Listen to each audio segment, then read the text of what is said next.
Salam Indonesia, salam Nusantara dari Sabang sampai Maroko, dari Miangas sampai Pulau Rote. Mantaplah iman kita, mantaplah kasih kita, mantaplah pengharapan kita tentunya dalam Yesus Kristus menjadi Tuhan dan Juru Selamat kita dan Juru Selamat dunia. Jangan katakan bahwa Yesus bukan Tuhan, jangan katakan pula bahwa Yesus bukan Juru Selamat. Dia adalah Tuhan, dia adalah Juru Selamat. Walaupun di luar sana ada banyak orang, oh bro, itu hanya utusan bro, tapi tidak pernah mengatakan itu dia betul-betul dia utusan dari surga. Dia hanya utusan biasa ya. Ya. Kalau engkau percaya engkau akan diselamatkan, engkau tidak percaya engkau akan dihukum. Yohanes 3 ayat 36. Dan saya mau katakan juga kepada kita, Yesus sudah berkata, akulah jalan dan kebenaran dan hidup, tiada seorang sampai kepada Allah kalau tidak melalui aku. Dan keselamatan tidak ada di dalam siapapun juga selain di dalam Dia Yesus. Karena di bawah kolong langit ini tidak ada nama lain yang diberikan kepada manusia yang olehnya kita diselamatkan. Karena begitu besar kasih Allah akan dunia ini sehingga Ia mengaruniakan anaknya yang tunggal supaya setiap orang percaya kepadanya tidak binasa melainkan beroleh hidup yang kekal. Dan saya mau katakan kepada kita, sebagaimana Rasul Paulus mengatakan dalam Roma 10 ayat yang ke-10, dengan mulut, dengan hati percaya engkau dibenarkan, dengan mulut mengaku engkau diselamatkan. Ketika engkau mengaku Yesus adalah Tuhan, engkau diselamatkan. Dan terpujilah Tuhan. Selamat malam bagi kita semuanya. Semoga kekuatan firman, kekuatan Roh Kudus, kekuatan iman, kekuatan doa senantiasa menyertai kita. Biarlah kita orang yang mencintai firman dan yang orang menjadi orang yang suka berdoa di hadapan Tuhan. Puji nama Tuhan. Sebelum kita mendengarkan firman Allah, mari kita berdoa. Terima kasih Tuhan. Biarkan kami menjadi orang-orang yang mendapat bagian dari Tuhan. Penggenapan janji dari Tuhan. Dalam nama Yesus kami bersyukur dan berdoa. Haleluya. Amin. Oke. Tema kita adalah bagian Tuhan menggenapi janjinya bagi pelaku firman-Nya. Haleluya. Bagian Tuhan menggenapi janjinya bagi pelaku firman-Nya. Kita belajar dari beberapa tokoh dalam Alkitab. Yang pertama itu adalah dalam 2 Samuel 6 ayat yang 2 Samuel 7 ayat yang ke-8 dan 9. Demikian bunyi firman Allah. Oleh sebab itu beginilah kau katakan kepada hambaku Daud, beginilah firman Tuhan semesta alam, akulah yang mengambil engkau dari padang ketika mengiring kambing domba untuk menjadi raja atas umatku Israel. Aku telah menyertai engkau di segala tempat yang kau jalani dengan menyiapkan segala musuhmu, dan aku membuat namamu seperti nama orang besar yang ada di bumi. Jadi ini ceritanya kita sudah tahu semua mungkin ya, di mana ada sebuah kerinduan dari Daud itu untuk mendirikan tempat ibadah, kalau kata sekarang itu gereja gitu ya. Tetapi Tuhan mengingatkan Daud melalui Nathan. Dia nggak akan boleh. Karena apa? Alkitab katakan tangannya penuh dengan darah. Tapi Tuhan berjanji bahwa dia akan memberikan melalui keturunannya. Jadi bukan Allah tidak merestui ya. Walaupun Tuhan aku nggak butuh itu sebenarnya gitu.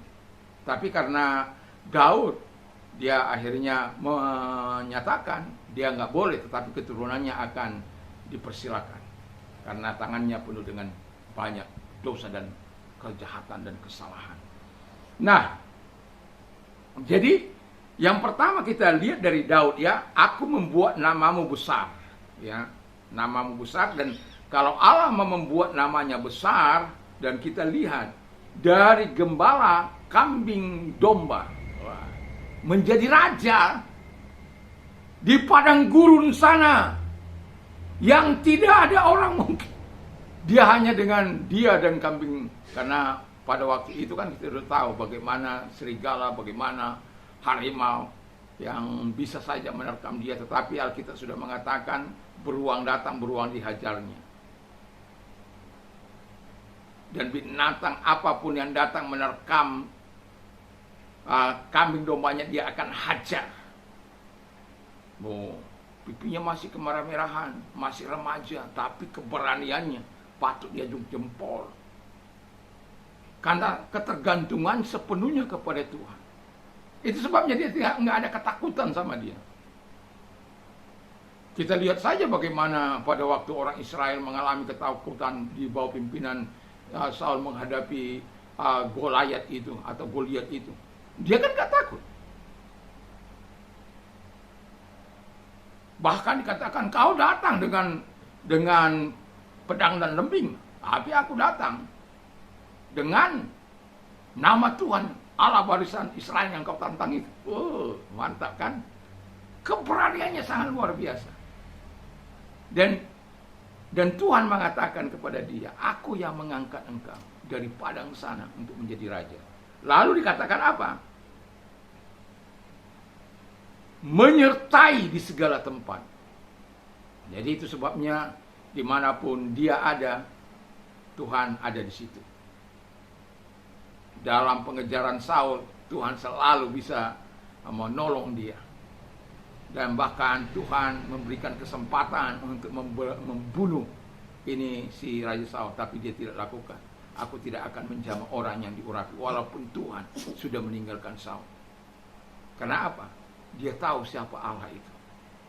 Allah itu yang maha kuasa itu. Dia tahu bahwa pembalasan daripada Allah jauh lebih hebat daripada pembalasannya. Lalu dikatakan oleh Alkitab itu juga, melenyapkan musuh-musuhmu. Wow. Jadi musuh apapun yang dia hadapi, dia akan dihancurkan musuh-musuhnya. Rintangan apapun, persoalan apapun akan, ya bukan berarti dia terus bebas mulus, tidak. Tetapi yang jelas musuh-musuhnya akan dilenyapkan. Itu sesuatu yang sangat luar biasa. Lalu dalam Yosua, kita nanti Anda bisa baca dalam Yosua 3. Kita melihat dari kedua dalam diri Yosua.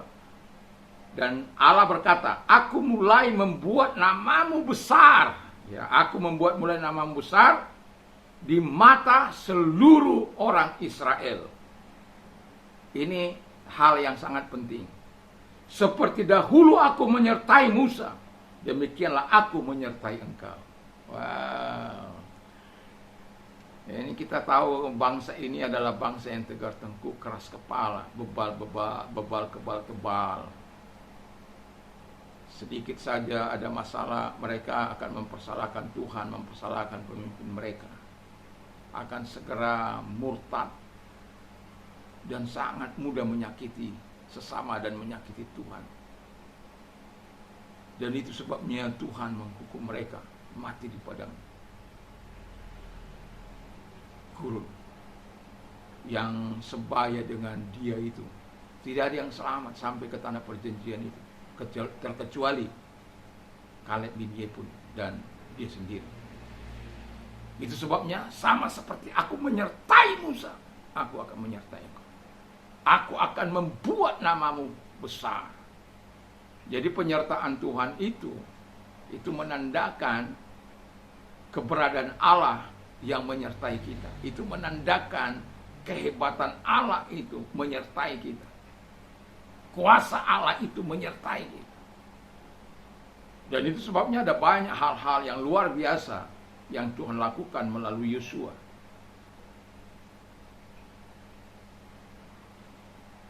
Dan itu sesuatu yang sangat luar biasa, karena Allah sudah mengatakan, aku akan membuat engkau besar dan aku akan menyertai engkau. Enggak mungkin orang menjadi besar tanpa penyertaan Tuhan. Dia ada penyertaan Tuhan. Dia harus ada penyertaan Tuhan dalam dirinya, dalam pelayanan, dalam kehidupannya. Dan itu sebabnya sebagai orang percaya kita belajar untuk terus menyerahkan diri kepada Tuhan, seperti Musa menyerahkan diri, seperti Yosua menyerahkan diri, karena Tuhanlah yang mengangkat Yosua melalui Musa. Itu sebabnya Tuhan katakan, sama seperti aku menyertai Musa, aku juga akan menyertai engkau. Kalau sudah Tuhan, itu sebabnya Yosua begitu luar biasa, dan Tuhan memakainya secara dasar untuk membawa Israel menduduki daerah-daerah musuh. Dan itu karena ada penyertaan Tuhan. Rasa gentar yang dibuat oleh Tuhan kepada bangsa-bangsa yang diserang, dihancurkan, dan daerah-daerah mereka dimasuki dan diduduki oleh karena penyertaan Tuhan. Bukan oleh karena Israel, bukan oleh karena kekuatan Yosua, tapi karena Tuhan menyertai bangsanya melalui siapa? Yosua. Yang ketiga, kita lihat Abraham, ya. Yang ketiga adalah Abraham. Aku akan membuat namamu masuk, Kejadian 12 ayat yang kedua itu. Agar Abraham menjadi berkat bagi bangsa-bangsa. Jadi membuat namanya Masur itu agar Abraham menjadi berkat, ya, menjadi bangsa yang besar, yang memberkati. Jadi kembali lagi kepada hal yang mau saya katakan, bahwa ketika kembali saya menceritakan tentang Abraham ini, di mana Tuhan menjadikan namanya besar, supaya apa? Dia bisa menjadi berkat. Karena di ayat ini juga, di ayat yang kedua ini juga, Tuhan telah memberkati dia. Tapi karena urutannya agak di atas, maka saya membuat bagian tengah, supaya Tuhan membuat namamu Masur, dan supaya engkau menjadi berkat. Itu sesuatu yang sangat luar biasa. Jadi karena dia sudah menjadi namanya Masur, dan dia memberkati, lalu ada orang yang mencoba mengutuk, Tuhan akan mengutuk. Makanya orang yang memberkati Abraham juga akan diberkati, tapi orang yang mengutuk Abraham akan dikutuki. Loh, masa kita mau balas air susu dengan air tuba? Masa kita mau balas kebaikan orang dengan kejahatan? Tapi kita sudah pernah menikmati. Saya yakin setiap kita pernah menikmati air susu dibalas dengan air tuba. Apakah engkau marah? Dengar itu. Wow, sakit hati. Sakitnya itu di sini loh. Rugi. Saya hanya katakan kepada orang yang berbuat itu pada saya katakan, mungkin kamu bisa menang, tapi tidak di hadapan Tuhan. Hargamu nol di hadapan Tuhan.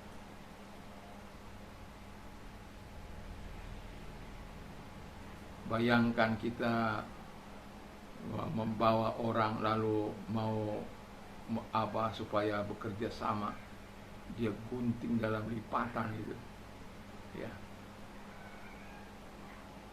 Dan pada akhirnya dia berhasil menyingkirkan saya. Tapi dia akhirnya juga terguling, ya. Nggak tahu di mana sekarang. Tapi Tuhan membuka jalan baru bagi saya. Bayangkan itu seperti, kan sudah saya bilang itu, bagaimana 10 orang itu bisa membawa provokasi bagi Israel. Tapi 2 orang yang benar itu, saya mau katakan, ingat enggak yang 10 orang itu? Yang saya ingat itu Samua kan? Itu aja sudah hampir lupa itu. Dari keturunan Ruben itu. Jadi, enggak ingat. Tapi coba kita yang beriman ini, kita ingat itu siapa? Itu Yosua. Kita ingat itu Kaleb. Kenapa? Kita rindu seperti mereka. Kita rindu seperti Kaleb dan Yosua. Supaya apa? Kita diberkati. Sama seperti Abraham ini. Allah membuat namanya Masur supaya dia menjadi berkat bagi banyak orang. Dan itu digenapi oleh Tuhan. Dan yang terakhir ini adalah, ya, Kita dipanggil untuk memberkati agar kita memperoleh berkat. Nah, ini spesial ya. Anda bisa baca nanti dalam 1 Petrus 3 ayat 9 sampai 12. Tetapi saya mau bacakan satu ayat golden rule. Whatever you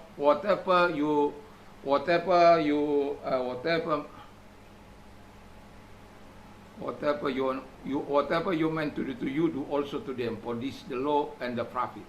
Ya, jadi apa saja yang orang ingin lakukan kepadamu, lakukan juga demikian kepada mereka. Kalau engkau mau diberkati, berkati mereka. Kalau engkau mendapat sayang, sayangi mereka. Makanya hidup ini sebagai balasan dari golden rule. Kalau kita mau menjadi teladan, tidak ada jalan lain, kita harus memberikan teladan. Mungkin baru mati kau, baru orang-orang di sekitarmu mengetahui pengorbananmu yang tulus. Mungkin sama seperti Monica itu,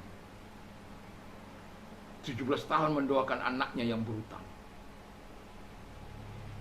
jadi seorang teolog yang terkenal. 17 tahun tidak dilihat oleh ibunya pertobatan, tapi Tuhan tidaklah sia-sia. Tuhan doa dari Monica terhadap anaknya, walaupun sampai dia belum bisa melihat, tapi doanya itu telah didengar oleh Tuhan. Tinggalkan teladan bagi anak-anakmu, bagi generasimu. Tinggalkan teladan. Itu sebabnya Alkitab mengatakan dengan jelas, kita dipanggil untuk memberkati agar kita memperoleh berkat. Jadi golden rule itu adalah tindakan kita yang pertama, baru tindakan Allah kemudian.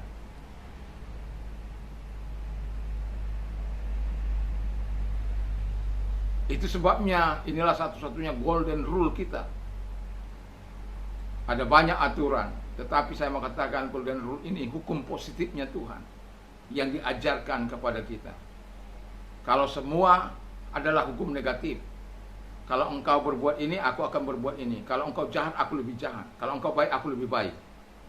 Kalau Tuhan nggak bisa begitu. Kalau orang berbuat jahat, kau harus berbuat baik. Kalau orang melakukan hal yang menyakitkan, kamu harus membuat kasih. Dan terbalik. Dan itu sebabnya dia disebut istimewa.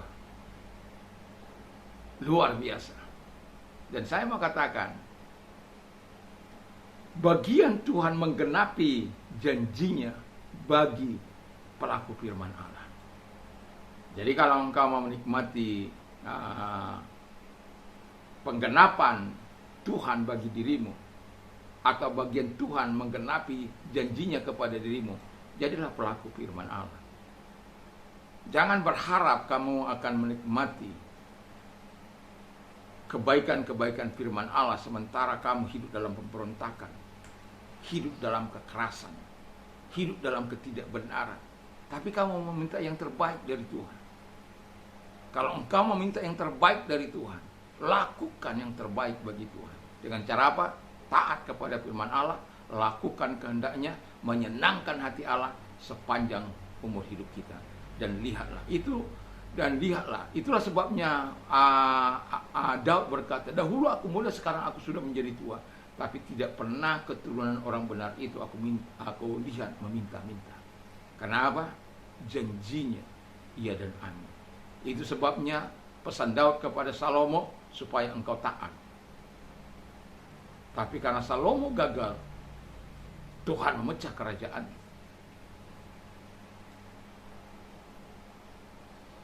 Walaupun tidak di masa hidupnya. Tapi ada dampak hal-hal yang luar biasa kepada mereka yang tidak melakukan firman Allah. Tapi ada juga dampak yang sangat luar biasa yang membuat Anda mengatakan wow terhadap Tuhan. Luar biasa Tuhan yang kusembah itu. Karena segala janjinya dia genapi, karena aku melakukan firman-Nya. Saya berharap setiap kita yang mendengarkan firman Allah, saya juga sedang belajar untuk terus melakukan apa yang berkenan di hadapan Tuhan. Itu sebabnya saya berkata kepada Tuhan, berikan aku terus kemampuan untuk bisa menjadi terang-Mu, bisa menjadi berkat-Mu, bukan hanya perkataan, tapi bisa melakukan apa yang seharusnya kita lakukan sebagaimana firman Allah. Kalau Tuhan berkorban untuk kita, apa korban kita kepada Tuhan? Ya, jadilah pelaku firman yang baik. Tuhan Yesus memberkati kita. Mari kita tunduk kepala dan kita berdoa. Terima kasih Tuhan, biarlah Engkau terus menolong kami untuk kami menjadi pelaku firman sehingga kami bisa menikmati penggenapan firman Allah. Kalau engkau sakit, saya mau berkata dalam nama Tuhan Yesus Kristus, segala sakit penyakit yang engkau derita, percayalah kepada Tuhan. Tuhan mampu menjamah engkau. Di dalam nama Yesus, segala sakit penyakit yang engkau derita, aku perintahkan keluar. Dan oleh bilu-bilu dari Tuhan, engkau sembuh oleh kuasanya, engkau sembuh oleh jamahannya, engkau sembuh hanya oleh karena Tuhan. Terima kasih Tuhan. Kalau engkau sedang mengalami beban berat, datang pada Tuhan. Dia akan memberikan kelegaan bagimu. Saya akan terus ingat janji firman Allah, di mana Tuhan berkata dalam Mazmur 91 ayat yang ke-15, ketika engkau berdoa, engkau dijawab doa. Dan ketika engkau mengalami kesusahan, Dia menyertai engkau. Dia bersama dengan engkau. Dia berjanji untuk melepaskan engkau dari segala kesulitan dan bahkan memuliakan engkau. Tapi ada hal yang harus kita lakukan, di mana kita harus mengasihi Tuhan dan mengenal keperkasaan Tuhan itu, dan kita mengandalkan Dia. Terima kasih Tuhan. Kalau engkau orangnya yang membutuhkan pertolongan Tuhan, angkat kedua belah tangan, mari kita berdoa. Terima kasih Bapa di surga, lihat tangan-tangan yang diangkat kepadamu. Tuhan tolong, Tuhan lakukan firman-Mu kepada mereka, sehingga mereka memberikan kemuliaan kehormatan hanya kepada Tuhan Yesus Kristus. Terima kasih, kami bersyukur dalam nama Yesus. Haleluya. Amin. Tuhan Yesus memberkati kita. Kita kiranya malam ini sebelum kita tidur jangan lupa membaca firman Allah juga dan berdoa, sehingga dipsilnya Tuhan bersama dengan kita. Mantap, mantap.